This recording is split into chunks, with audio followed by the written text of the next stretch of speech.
I woke up to the smell of jasmine tea, my mother's favourite. The scent drifted up the stairs like a ghost, carrying with it the weight of 17 years of carefully constructed lies. I lay still in my bed, staring at the ceiling of my childhood room, and felt the cold edge of the pill bottle pressed against my palm beneath my pillow. This morning would be different.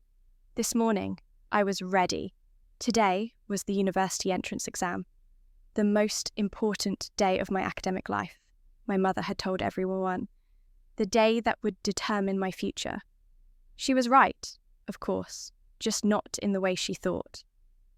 I rose slowly, dressed in the white blouse and navy skirt I'd laid out the night before. My hands were steady as I braided my hair. In the mirror, I looked exactly like the daughter Victoria Chen had raised me to be. Obedient, anxious, perpetually second best. The perfect reflection of inadequacy she'd spent years crafting. But I wasn't that girl anymore. I hadn't been for a long time.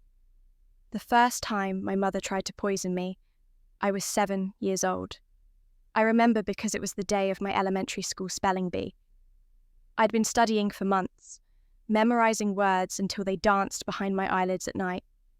My mother had smiled that morning, pressed a glass of milk into my hands, told me to drink it all before we left. I did. Within an hour, I was vomiting in the school bathroom, my small body racked with cramps that felt like knives twisting in my stomach. I missed the competition. My classmate Emma won instead. My mother held my hair back as I retched, whispering soothing words, telling everyone it must have been something I ate at school the day before. But I knew. Even at 7, some part of me knew. It happened again when I was 10, the day of the regional piano recital. Severe stomach flu, the doctor said. Bad timing, my mother lamented, stroking my fevered forehead. I watched through blurred vision as she posted on social media about her poor, unlucky daughter. At 13, it was the Junior Science Fair. At 15, the State Mathematics Olympiad. Each time I would be fine one moment, desperately ill the next. Each time, just hours before something important. Each time, my mother's concerned face hovering over me, her voice dripping with sympathy that never quite reached her eyes. The pattern was invisible to everyone else. But patterns are funny things. Once you see them, you can't unsee them. My older sister, Nicole, never got sick before her important events. Nicole, who was beautiful and confident and everything I supposedly wasn't. Nicole, who my mother paraded like a prize while I stood in her shadow, the disappointing afterthought. The backup plan. The one who existed only to make Nicole shine brighter by comparison. At 16, I finally understood why.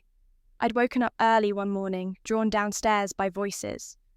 My mother and Nicole were in the kitchen, their heads bent together in conspiracy. I'd frozen in the hallway, hidden by shadows. "She's getting too good," Nicole had said, her voice tight with anxiety. "Her practice scores are higher than mine now. What if she actually beats me?" "She won't."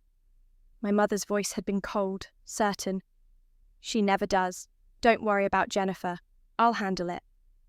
"Like you always do?" "Like I always do." The pieces fell into place with the weight of a falling guillotine. Every illness, every missed opportunity, every time I'd come so close to success, only to have it ripped away at the last second. It wasn't bad luck. It wasn't coincidence. It was deliberate, systematic. A mother's love twisted into something monstrous, all to ensure one daughter's success at the other's expense. I'd stood in that hallway, my hand pressed against my mouth to keep from making a sound, and felt something inside me die. The naive girl who'd believed her mother's excuses, who'd blamed herself for being weak. She evaporated like morning dew. In her place, something harder crystallized. I didn't confront them. I didn't cry. I simply walked back upstairs, climbed into bed, and began to think. The truth was, I had always been smarter than Nicole. Quicker, more creative, more driven. But intelligence without awareness is just potential, waiting to be exploited. My mother had understood this. She'd raised me to doubt myself, to second-guess my abilities, to accept failure as inevitable. She'd trained me to be complicit in my own sabotage. But now I knew. And knowledge, I was learning, was its own kind of weapon. I didn't change my behaviour overnight. That would have alerted them. Instead, I became a student of deception, learning from the master who'd been deceiving me my entire life. I remained the anxious, uncertain Jennifer they expected. I continued to flinch when Nicole walked into a room, to shrink under my mother's criticism, to wear my inadequacy like a comfortable old coat. But in private, I transformed. I started researching. Toxicology became my secret passion. I learned about substances that could cause temporary illness, certain herbs, medications, carefully dosed chemicals. I learned about their symptoms, their timing, their traces.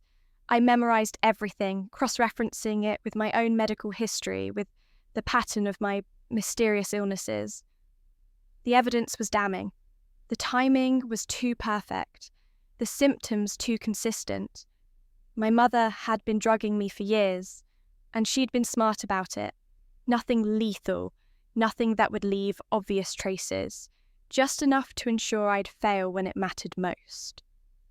I also learned about antidotes, about substances that could counteract poison, about preparation and protection. I began collecting things. A separate bank account, opened with money from my part-time job at the library, hidden from my family. Important documents, my birth certificate, my identification, my academic records, stored in a safety deposit box. Copies of everything, backed up, digitally in encrypted files. I built myself a safety net they knew nothing about. I also started collecting evidence of their crimes. My mother was meticulous, but she'd grown complacent over the years, convinced I was too naive to ever catch on. I installed a small camera in the kitchen, disguised as a decorative clock. I kept samples from every suspicious meal, labeling and dating them, storing them in a mini fridge I'd hidden in the basement behind old storage boxes. I documented everything: dates, times, circumstances. I recorded conversations. I screenshot messages. I built a case so thorough that even the most skeptical observer would have to acknowledge the truth. But more than anything, I studied them. My mother and Nicole. I learned to read their moods, anticipate their actions, understand their strategies. I became invisible by being exactly what they expected: weak, defeated, resigned to my role as the family's designated failure. While they thought I was broken, I was becoming bulletproof. The university entrance exam was scheduled for 9 o'clock. Nicole was taking it too, of course. She'd spent the past year bragging about how she'd get into the same prestigious program my father had attended, how she'd follow in his footsteps and make him proud. My father, the thought of him still caused a dull ache in my chest. He died in a car accident when I was 5, too young for me to remember him clearly, but old enough to feel the absence he'd left behind. Sometimes I wondered if things would have been different if he'd lived, if he would have seen what my mother was doing, if he would have protected me. But speculation was pointless. The only person who could protect me was myself. That morning, I descended the stairs at exactly 7:30, my footsteps measured and predictable. Nicole was already at the kitchen table, dressed in an expensive outfit my mother had bought her specifically for today. She barely glanced at me. "Morning, Jennifer," my mother said, her voice warm and sweet as poisoned honey. "Big day. Are you nervous?" "A little," I admitted, allowing a tremor into my voice. I'd gotten good at performing anxiety. "I just hope I do okay." "I'm sure you'll do fine," she said, in that tone that really meant I'm sure you won't do as well as Nicole. "I made you your favourite breakfast, scrambled eggs and toast, and some herbal tea. It will help calm your nerves." There it was, the tea. I looked at the delicate porcelain cup sitting at my place, steam rising from its amber surface. My pulse quickened, but I kept my expression neutral. "Thank you, Mum. That's really thoughtful." I sat down, pulling the cup closer. Nicole was scrolling through her phone, already dismissing me as irrelevant to her day. My mother was at the counter, her back to us, but I could feel her attention on me like a physical weight. She was waiting for me to drink. I wrapped my hands around the cup, feeling its warmth. This was the moment. The culmination of 2 years of planning, of silent preparation.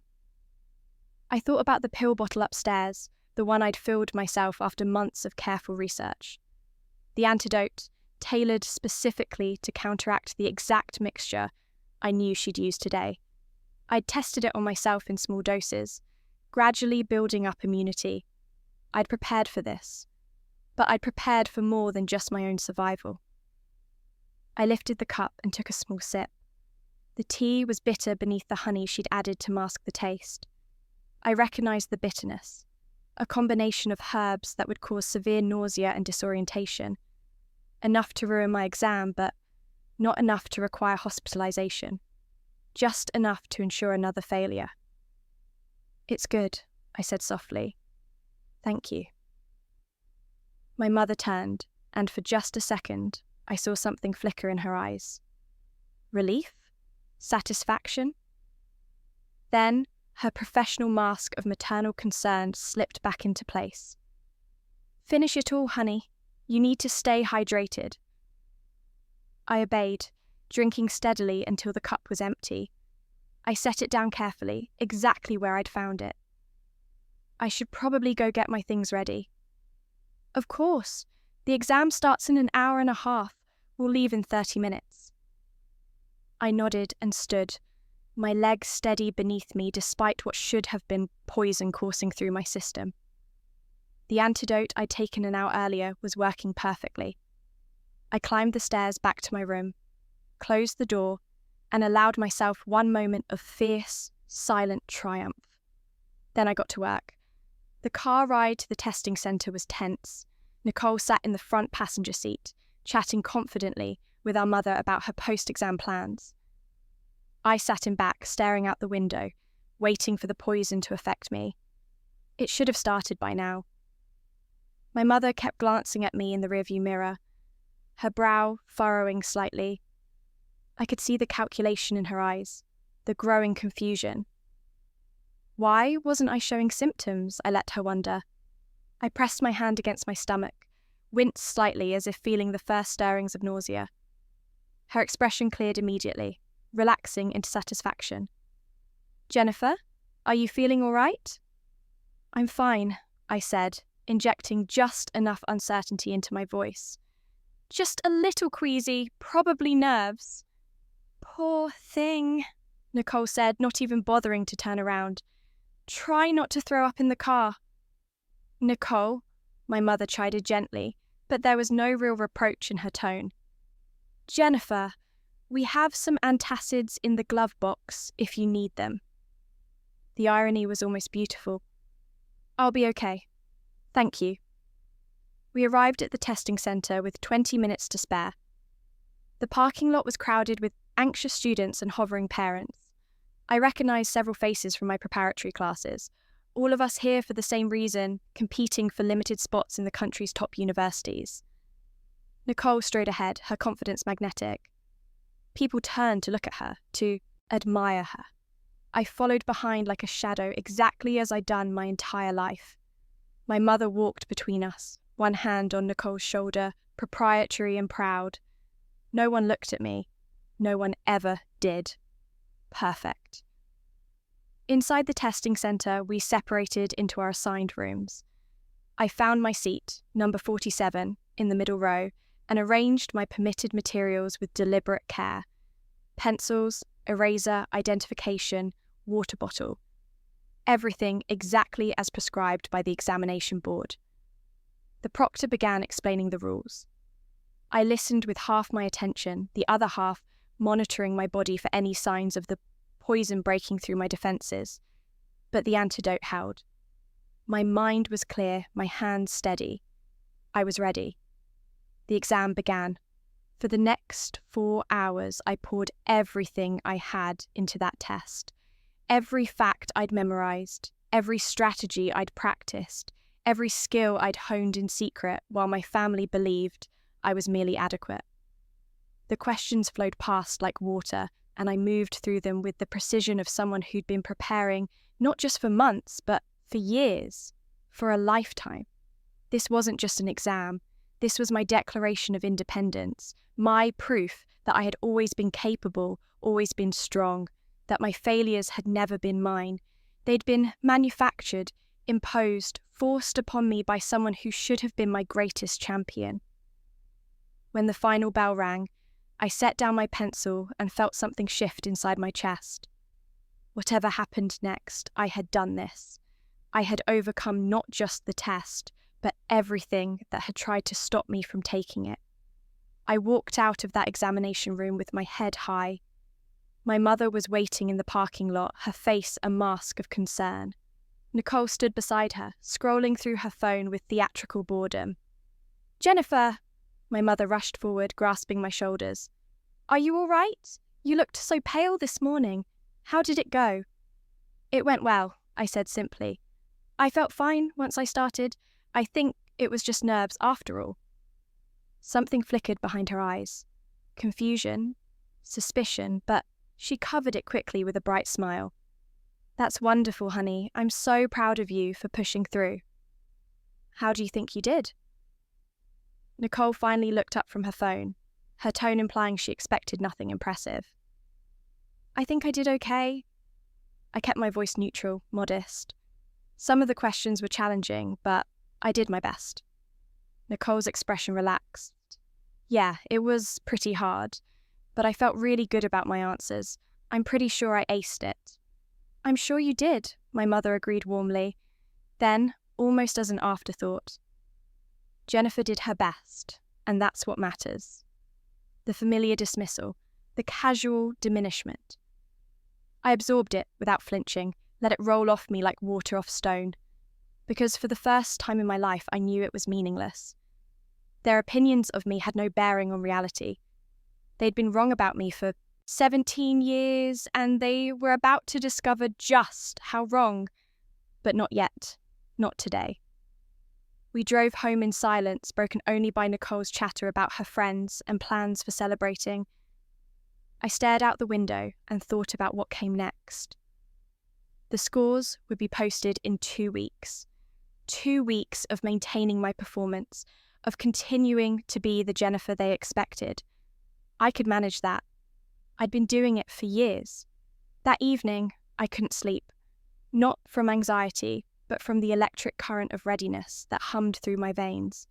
I rose quietly, padded downstairs in the darkness. The house was silent, everyone else asleep.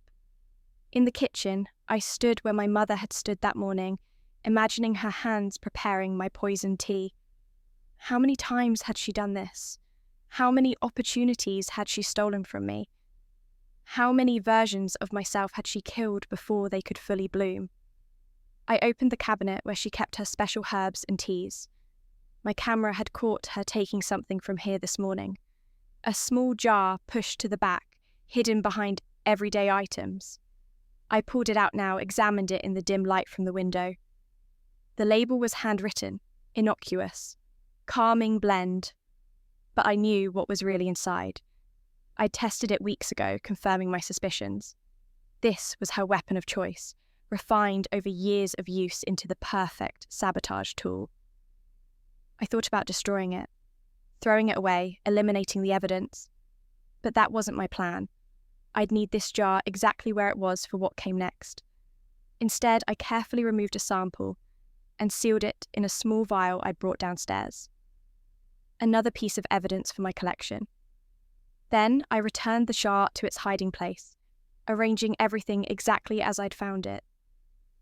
I was about to head back upstairs when I heard a sound.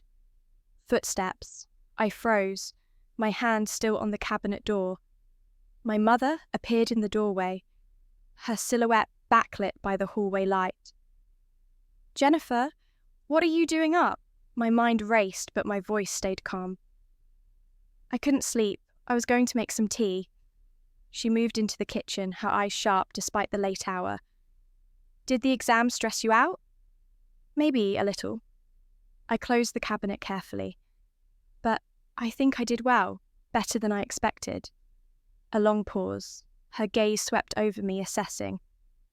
That's good, honey. But don't get your hopes up too high. These exams are unpredictable. I know.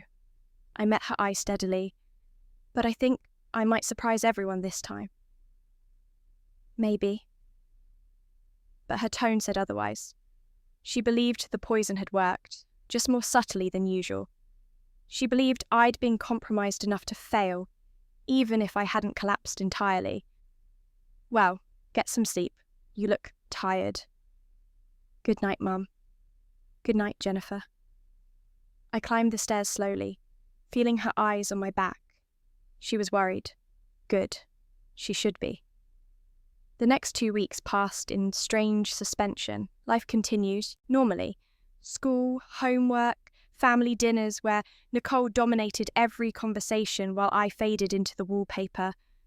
But underneath the surface, everything had changed. I was simply waiting for the world to catch up. Nicole was confident about her results.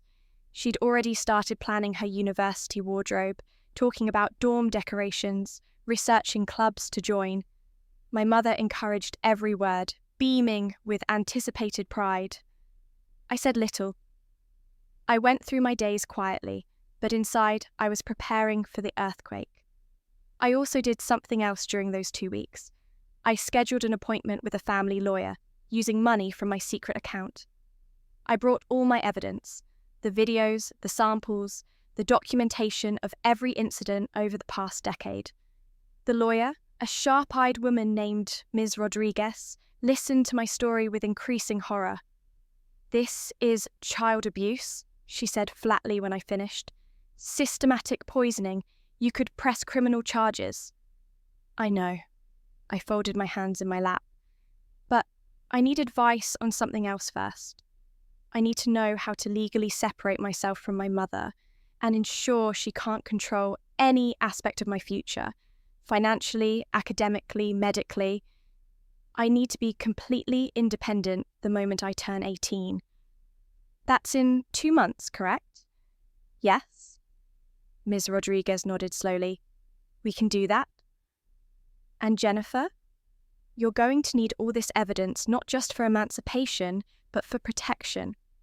If your mother realizes what you're doing, she may try to stop you. Let her try. The words came out harder than I intended. I'm not afraid of her anymore. Good.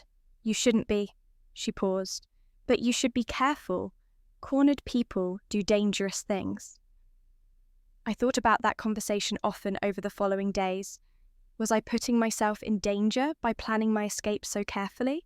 Should I have run already, fled to safety? But I'd spent my whole life running, from confrontation, from truth, from my own potential. I was done running. This time I would stand my ground and watch my mother's carefully constructed lies crumble around her. The morning the results were posted, I woke before dawn. The scores would be released online at 8 o'clock. I sat at my desk, my laptop open, watching the minutes tick by with agonizing slowness.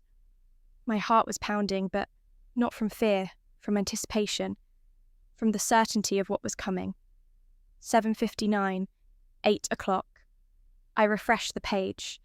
The results loaded, scrolling down past the administrative notice, the terms and conditions, finally reaching the section where you entered your examination number.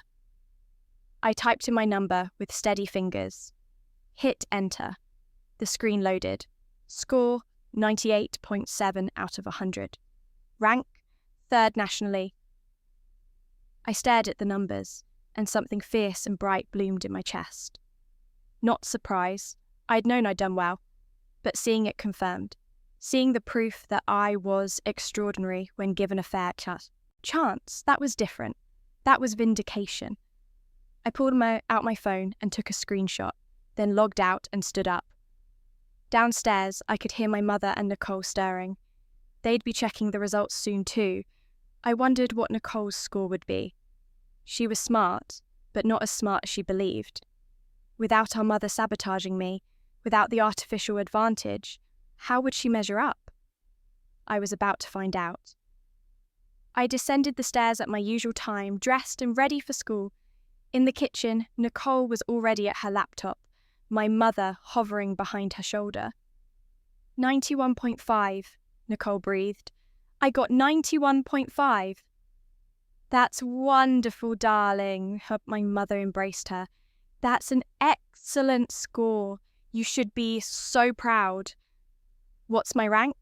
Nicole was scrolling frantically. 27th nationally. That's top 30. That will definitely get me into the program. They were celebrating, oblivious to my presence in the doorway. I stood there for a moment, watching them. Then I spoke.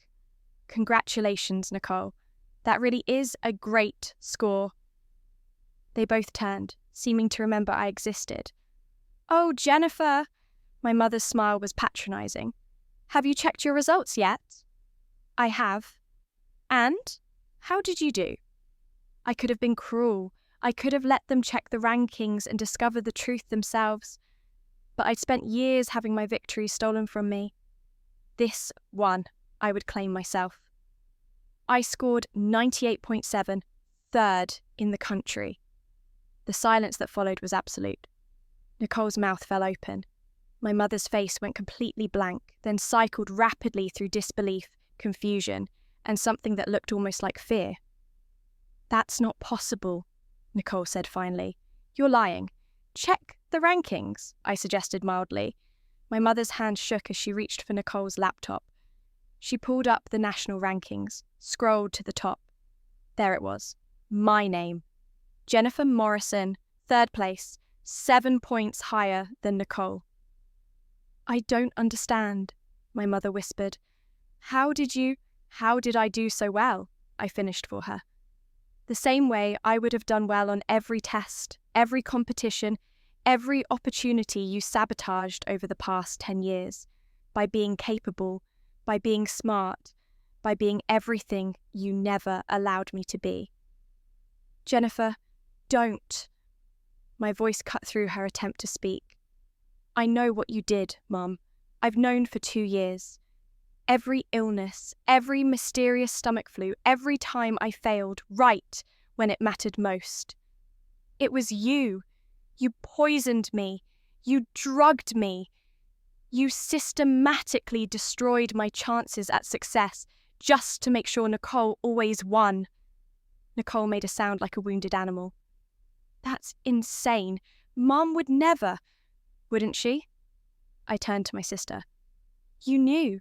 Maybe not all of it, maybe not how far she went, but you knew I was being sabotaged. You benefited from it.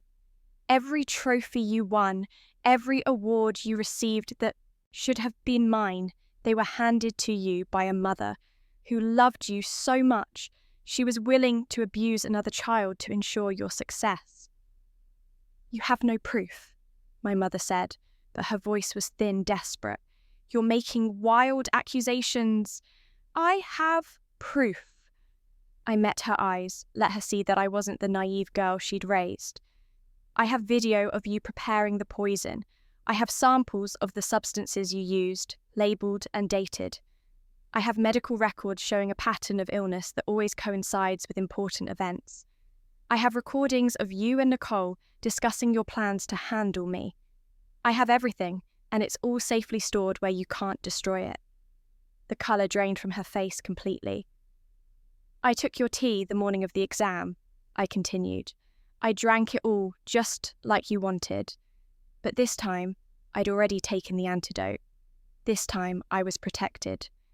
And I aced that test on my own merit, proving once and for all that I was never the weak, incompetent daughter you tried to make me believe I was. Jennifer... My mother reached toward me, her expression crumbling into something that might have been remorse or might have been panic at being caught. I would never know which, and I no longer cared. I stepped back from her hand. I'm 18 in 2 months. The day I turn 18, I'm legally emancipating myself from you. I've already spoken to a lawyer. I have my own bank account, my own documents, my own plans. You'll have no control over my university choice, my finances, my future. I'm done being your victim." "You can't do this," Nicole said, her voice rising. "You can't just... This will ruin everything. If people find out what Mom did, my reputation..." "Your reputation."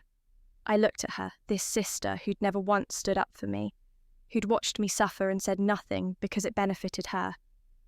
"That's what you're worried about? Not that our mother systematically abused me for a decade, but how it might affect you." "I didn't know," Nicole insisted, but the lie was transparent. "I swear, I didn't know she was poisoning you." "But you knew she was helping you. You knew I was being sabotaged somehow. And you let it happen because you were afraid that without that help, I might be better than you." The truth hung in the air between us like smoke. Nicole's face twisted with emotions I couldn't name. Shame, anger, fear, jealousy. She'd spent her whole life believing she was superior to me, special, chosen.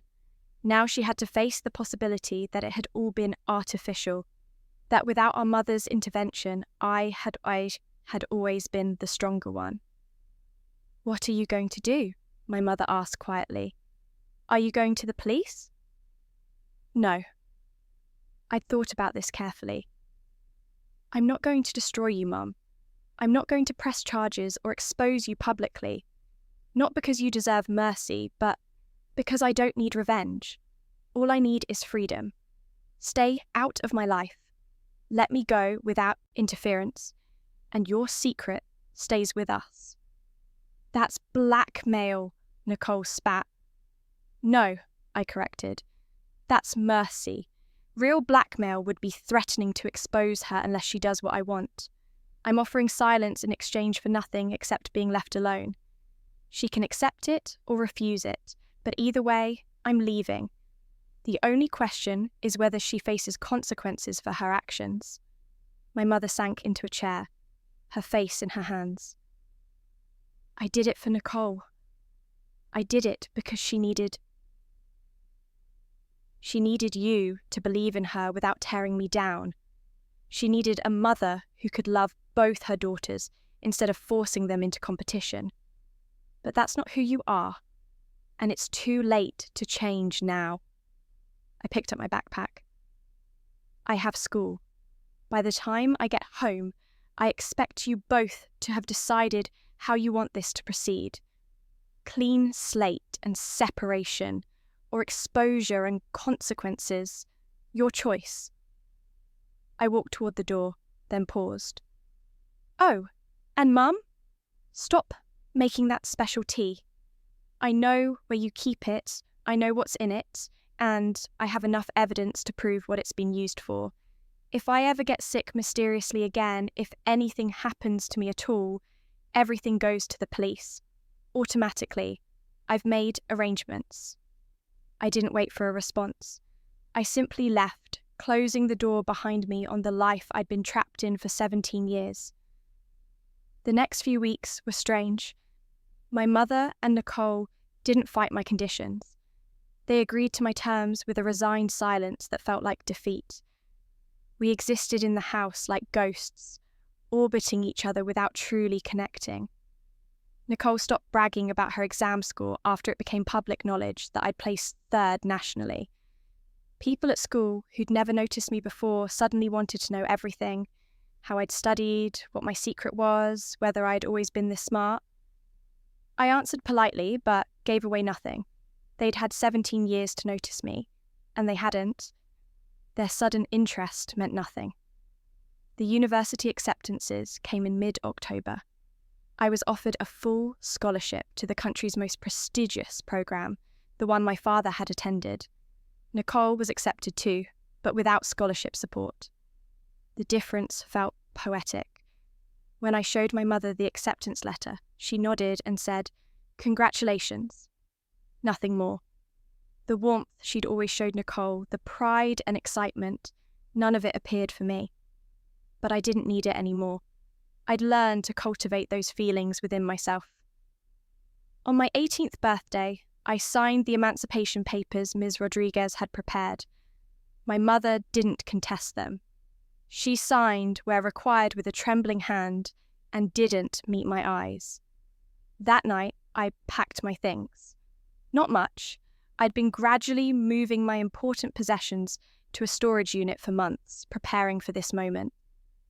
What remained in my childhood room were just the surface-level items, the props that had helped me play the role of the daughter they wanted. I left them behind without regret. Nicole found me as I was loading the last box into my car, a used sedan I'd bought with my saved money. She stood in the driveway, her arms wrapped around herself, despite the mild evening. "I'm sorry," she said quietly. "For what it's worth, I should have stopped her. I should have said something." I looked at my sister, this person I'd grown up with but never truly known, who'd let me suffer to preserve her own success. "You're right. You should have. Can you forgive me?" "Someday, maybe, but not today.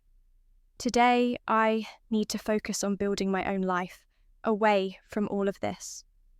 She nodded, tears streaming down her face. "I hope you know I do love you. I just didn't love you enough to risk losing Mom's approval."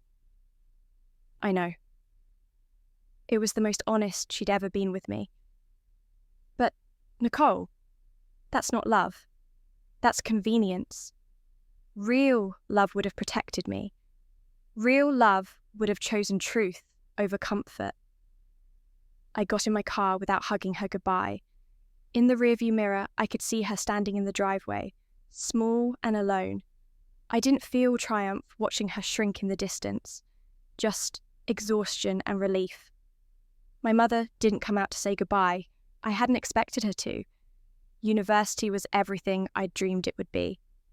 For the first time in my life, I was evaluated purely on my own merit.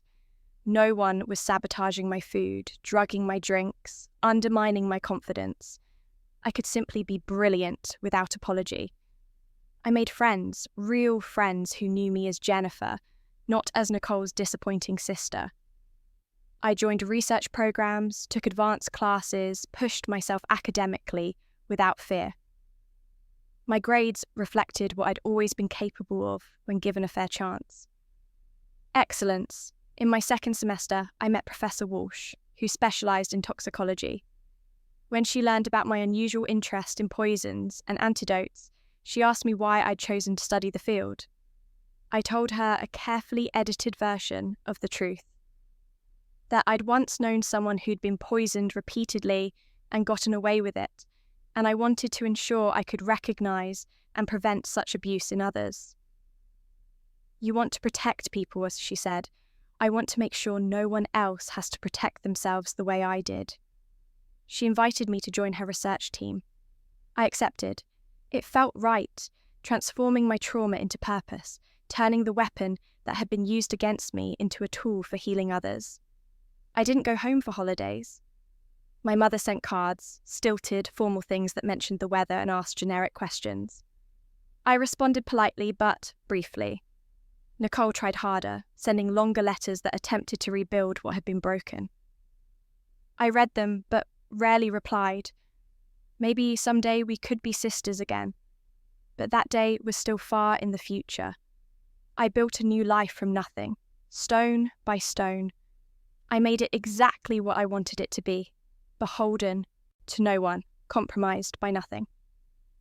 2 years after I left home, I received an invitation to speak at a conference on child abuse and medical negligence. Ms. Rodriguez had nominated me, thinking my perspective might be valuable. I almost declined. Talking about what my mother had done still felt like exposing a raw wound. But then I thought about all the other children who might be suffering in silence, who might think their failures were their own fault, who might never realise they were being sabotaged by the people who were supposed to protect them. I accepted the invitation. Standing on that stage, speaking to a room full of doctors, lawyers, social workers and advocates, I told my story. Not for revenge, my mother's name never left my lips. But I described the pattern, the methodology, the psychological impact.